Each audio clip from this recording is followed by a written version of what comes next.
السلام علیکم. ہیلو السلام علیکم. جی السلام علیکم. وعلیکم السلام. جی میں لاہور سے شمائلہ بات کر رہی ہوں. جی شمائلہ.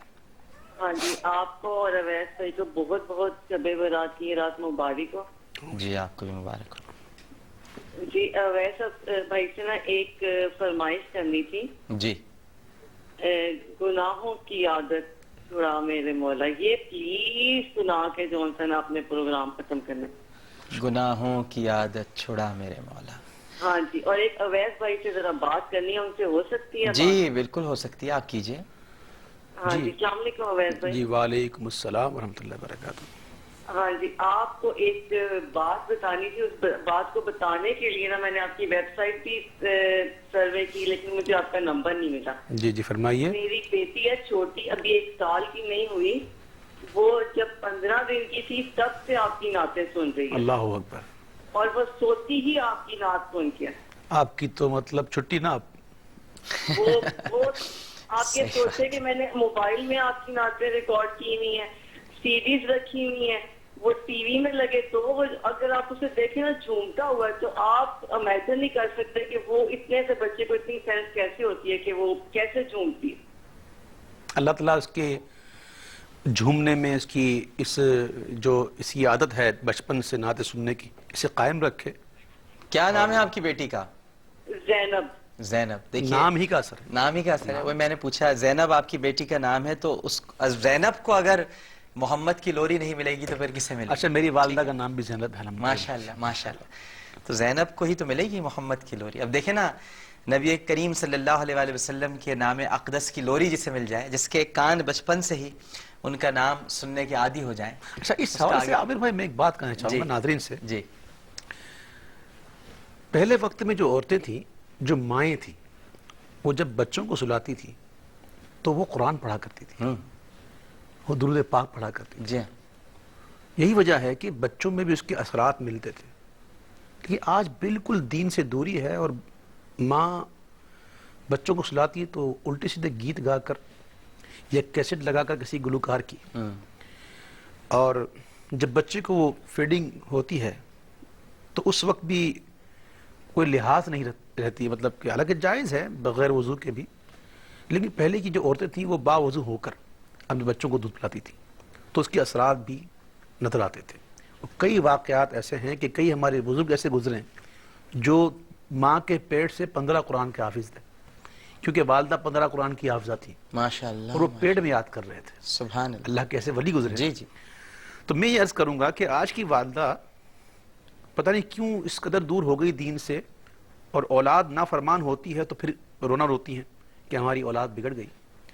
تو میں سمجھتا ہوں کہ اس معاملے میں دیگر بھی معاملات سوچنے چاہیے، لیکن بندہ اپنی گریبان میں بھی جھانکے کہ میں نے اپنی اولاد کو کیا تربیت دی، کس طرح میں نے اسے بڑا کیا. تو یہ ایک موقع سے میں فائدہ اٹھا رہا تھا نہیں بہت اچھی کہ بات. عوام کو ایک پیغام دوں کہ خدا را اپنے بچوں کی پرورش میں بہت دھیان دیں، اسے بچپن سے اس بات کا عادی کریں، قرآن کا، حضور پر درود پاک کا، یعنی کہ حضور کی محبت اور حضور کی آل کی محبت. کوشش کرے کہ ان کا ایک محاورتاً کہہ رہا ہوں کہ سینہ چیر کر ڈال دیں. انشاءاللہ جس کے دل میں حضور پاک صلی اللہ علیہ وسلم کی محبت اور حضور کی آل کی محبت ہوگی، وہ دنیا میں کبھی بھی ناکام نہیں ہوگا. جزاک اللہ. یقیناً بے شک بے شک. السلام علیکم. عامر بھائی السلام علیکم. جی وعلیکم السلام. کون صاحب بات کریں؟ محمد خاور غزالی. محمد خاور غزالی. غزالی جناب. کہاں سے؟ Abu Dhabi. ابو ظہبی سے. جی غزالی صاحب. عامر بھائی بہت بہت مبارک ہو، پہلی بار آپ سے رابطہ ہوا ہے میرا. اچھا جناب بڑی اور مہربانی. ویسے کراچی میں تو آپ سے ایک بار لائیو بھی آپ کو سنا تھا، آج کل میں ابو ظہبی میں جاب کے سلسلے میں ہوتا ہوں. اچھا اچھا. مجھے مطلب میں ٹائم نہیں لوں گا، یہ کہنا تھا کہ اویس بھائی کا میں بہت بڑا ایک گمنام قسم کا فین ہوں. اچھا. میں صرف اویس بھائی کی نعتیں سنتا ہوں اور کسی کی نہیں سنتا. ماشاء اللہ. تو مجھے ان سے کہنا تھا، ایک نعت پڑھی تھی امام زین العابدین کی، بلغ سلامی روضتم. جی جی جی. تو مجھے حیرت ہوتی ہے کہ اس نعت کا اب تک کوئی ذکر ہی نہیں کرتا ہے، حالانکہ وہ نعت ایسی ہے کہ میں آج تک سوچتا ہوں تو یہ سمجھیں کہ پردیس میں میری روح تازہ ہوتی ہے سوچ کے. تو مجھے صرف یہ کہنا تھا کہ ایک تو اویس بھائی اس کی تشریح فرمائیں کہ اس نعت کی کہ وہ زین العابدین بیمار کربلا میں وہ کس کیفیت میں وہ نعت لکھی تھی، اور جو آپ نے پڑھی تو وہ لوگ مطلب اس کو بہت ایزی لے گئے، لیکن میں آج تک مطلب وہ نعت اپنے حواس سے نہیں اتار سکا اس نعت کو. میں عرض کروں گا بھائی جی۔ کہ یہ جو کلام جو ان نلت یا ریح الصبا یوما الی ارض الحرم بلغ سلامی روضۃ فیہا النبی المحترم، یہ کلام منسوب ہے امام زین العابدین سے۔ منسوب جو ہوتا ہے نا اس کے اندر یہ کنفرمیشن نہیں ہوتی کہ یہ انہی کا ہے، تو یہ منسوب ہیں۔ اس طرح کئی کلام ایسے ہیں جو بزرگوں سے منسوب ہوتے ہیں۔ مجھے ایک ساؤتھ افریقہ میں ایک ہمارے بہت اچھے ایک بقیت السلف اور عمدۃ الخلف مولانا حسین الدین شاہ صاحب ملے تھے، وہ مجھے پیر محل شاہ صاحب کے کلام کے بارے میں بتایا کہ منسوب کر دیا ہے، تو یہ ان کا کلام نہیں ہے۔ کوئی مثل نہیں ڈھولن دی، چپ کر مہر علی اے جہاں نہیں بولن دی، تو یہ ان سے منسوب کیا گیا، یہ کلام ان کا نہیں۔ اسی طرح جب بھی اس کلام کا کوئی یعنی کہ آپ نے کہا یہ جو ان التیار ہے صبا، اس کا جس نے بھی کسی یعنی مستند عالم دین نے ترجمہ کیا چاہے منظوم انداز میں، تو انہوں نے لکھا کہ یہ کلام منسوب بھی، تو یہ منسوب ہے، کنفرمیشن نہیں ہے۔ اور جہاں تک اس کی تشریح کی بات ہے تو اللہ ہمارے علماء اہل سنت کو سلامت رکھے، وہ موجود ہیں، انشاءاللہ تشریح کریں گے۔ ہم تو نعت خواں ہیں، چھوٹے سے نعتیں پڑھنے والے نعتیں پڑھیں گے انشاءاللہ۔ ماشاءاللہ ماشاءاللہ۔ السلام علیکم۔ السلام علیکم۔ جی وعلیکم السلام۔ جی کون صاحبہ بات کر رہی ہیں؟ جی میں نیلم لاہور سے بات کر رہی ہوں۔ عامر بھائی کیا حال ہے؟ آپ ٹھیک ہے؟ خیریت سے ہیں؟ اللہ کا کرم، پروردگار کی مہربانی۔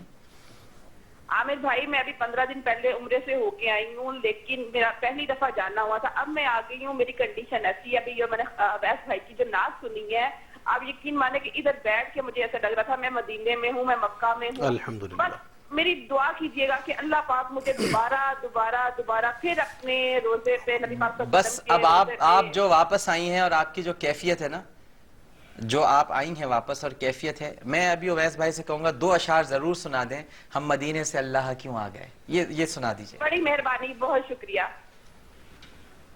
ہم مدینے سے اللہ کیوں آ گئے، قلب حیراں کی تسکین وہی رہ گئی۔